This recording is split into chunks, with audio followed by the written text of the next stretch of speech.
Hi friends, எல்லோருக்கும் வணக்கம். இப்போ என்ன பார்க்க போகிறோன்னா வச்சுங்களா,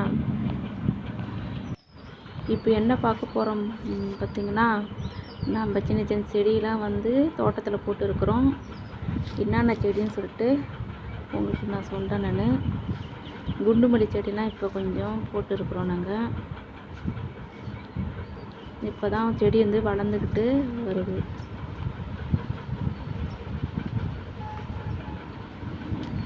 குண்டுமல்லியில் இப்போ அரும்பு வச்சுருக்கு. இப்போ தான் லைட்டாக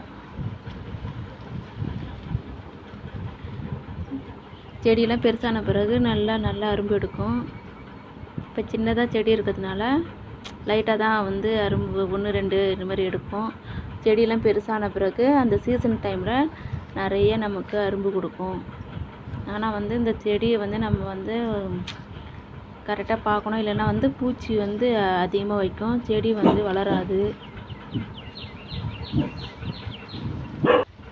இந்த செடிலாம் உங்களுக்கு பெருசான பிறகு இன்னொரு வந்து உங்களுக்கு போடுறேன். நான் வீடியோ எடிட் பண்ணி போடுறேன். இப்போ அது சின்னதாக இருக்குது செடி.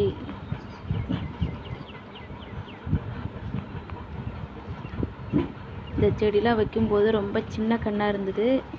இந்த வளவுக்கு வந்து நல்லா வந்து வளர்ந்துருக்கு. ஆனால் இது வந்து வெண்டைக்காய் செடி விதை போட்டுருக்குறோம். விதை அதிகமாக போட்டோம், நிறைய வரலை. ஒரு 2-3 செடி மட்டும் தான் வந்திருக்கு. நிறைய விதை போட்டது 2 செடி தான் வந்திருக்கு. ஒரு சின்ன செடியாக ஒன்று இருக்குது. பூசணிக்காவும் நான் தானாக வந்த பூசணிக்காய். இது நிறைய பூசணிக்காய் வளர்ந்தது. நாங்கள் நிறைய வந்து அறுத்து மார்க்கெட்டில் போட்டுவிட்டோம். நாங்கள் இப்போ 2-3 பூசணிக்காய் மட்டும் தான் இருக்குது. கத்திரிக்காயும் வச்சுருக்குறோம். கத்திரிக்காய் நிறைய பெருசாச்சு. காயெல்லாம் இப்போ அது 2ஆவதாக காய் வச்சுருக்கு. இதெல்லாம் வந்து ஏற்கனவே அறுத்த காய் போக மீதி காய்கள்லாம் போட்டோ. யார் எடுத்தது? யார் எடுத்ததா? சித்தியா? யார்?